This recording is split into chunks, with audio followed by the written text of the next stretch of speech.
നമസ്കാരം. 2024 ലോക്സഭാ തെരഞ്ഞെടുപ്പിനുള്ള സ്ഥാനാർത്ഥികളെ എത്രയും പെട്ടെന്ന് തന്നെ പ്രഖ്യാപിക്കുമെന്നുള്ള സൂചന നൽകിയിരിക്കുകയാണ് ബി.ജെ.പി. നേതൃത്വം.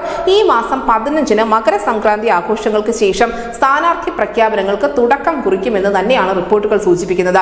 ആരായിരിക്കും ബി.ജെ.പിയുടെ ഏറ്റവും പ്രധാനപ്പെട്ട സ്ഥാനാർത്ഥികൾ എന്ന കൗതുകത്തിന് കൂടി ഉത്തരമുണ്ട്. കാരണം സ്ത്രീകൾ, യുവാക്കൾ, കർഷകർ, പാവപ്പെട്ടവർ എന്നിവരെ പ്രത്യേകം പരിഗണിക്കണമെന്ന് കഴിഞ്ഞയാഴ്ച ദില്ലിയിൽ വെച്ച് ചേർന്ന പാർട്ടി ദേശീയ ഭാരവാഹികളുടെ യോഗത്തിൽ പ്രധാനമന്ത്രി നരേന്ദ്രമോദി പ്രത്യേകം തന്നെ ഒരു നിർദ്ദേശം മുന്നോട്ട് വെച്ചിരുന്നു. അതുകൊണ്ട് തന്നെ ഈ കർഷകരായ അല്ലെങ്കിൽ യുവാക്കളായ സ്ഥാനാർത്ഥികൾ ഇത്തവണ ബി.ജെ.പിയുടെ ലിസ്റ്റിൽ ഇടം പിടിച്ചേക്കാനുള്ള സാധ്യതകൾ കൂടുതലാണ്. ലോക്സഭാ തെരഞ്ഞെടുപ്പിൽ 400 സീറ്റുകളെങ്കിലും വിജയിച്ചു കയറുക എന്ന ലക്ഷ്യം തന്നെയാണ് ബി.ജെ.പിക്കുള്ളത്. അതനുസരിച്ച് തന്നെയാണ് അവർ തെരഞ്ഞെടുപ്പ് മുദ്രാവാക്യം ഉൾപ്പെടെ തയ്യാറാക്കിയിരിക്കുന്നത്. ഛത്തീസ്ഗഡിലും രാജസ്ഥാനിലും മധ്യപ്രദേശിലും ഒക്കെ നിയമസഭാ തെരഞ്ഞെടുപ്പിൽ പ്രയോഗിച്ച് വിജയിച്ച തന്ത്രങ്ങൾ തന്നെ ലോക്സഭാ തെരഞ്ഞെടുപ്പിലും ആവർത്തിക്കുമെന്ന് കൂടി ബി.ജെ.പി. പറയുന്നുണ്ട്. ഉൾപാർട്ടി പ്രശ്നങ്ങൾ, ഭരണവിരുദ്ധ വികാരം, പ്രാദേശിക പ്രശ്നങ്ങൾ, സിറ്റിംഗ് എംപിമാർക്ക് നേരെയുള്ള വികാരം എന്നിവ നേരിടുന്ന സംസ്ഥാനങ്ങളിലൊക്കെ ആ മുതിർന്ന നേതാക്കളെ ഒഴിവാക്കിക്കൊണ്ട് പുതുമുഖങ്ങൾക്ക് കൂടുതൽ അവസരം കൊടുക്കാനുള്ള സാധ്യതകളുമുണ്ട്.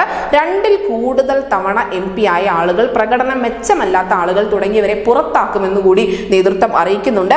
എന്തായാലും പ്രധാനമന്ത്രി നരേന്ദ്രമോദി ദക്ഷിണേന്ത്യയിൽ മത്സരിക്കുമോ എന്നുള്ള ചോദ്യം ഈ ലോക്സഭാ തെരഞ്ഞെടുപ്പിന്റെ ചർച്ചകൾ തുടങ്ങിയ ഘട്ടത്തിൽ തന്നെ ഉയർന്നു വന്നിരുന്നു. അതിനും ഏകദേശം ഒരു ഉത്തരമായിരിക്കുകയാണ്. കാരണം കാശിയുമായി പൗരാണിക ബന്ധം സൂക്ഷിക്കുന്ന രാമേശ്വരം ഉൾപ്പെടുന്ന രാമനാഥപുരം അല്ലെങ്കിൽ കേരളവുമായി അതിർത്തി പങ്കിടുന്ന കന്യാകുമാരി എന്നീ മണ്ഡലങ്ങളാണ് നിലവിൽ ചർച്ചയിലുള്ളത്.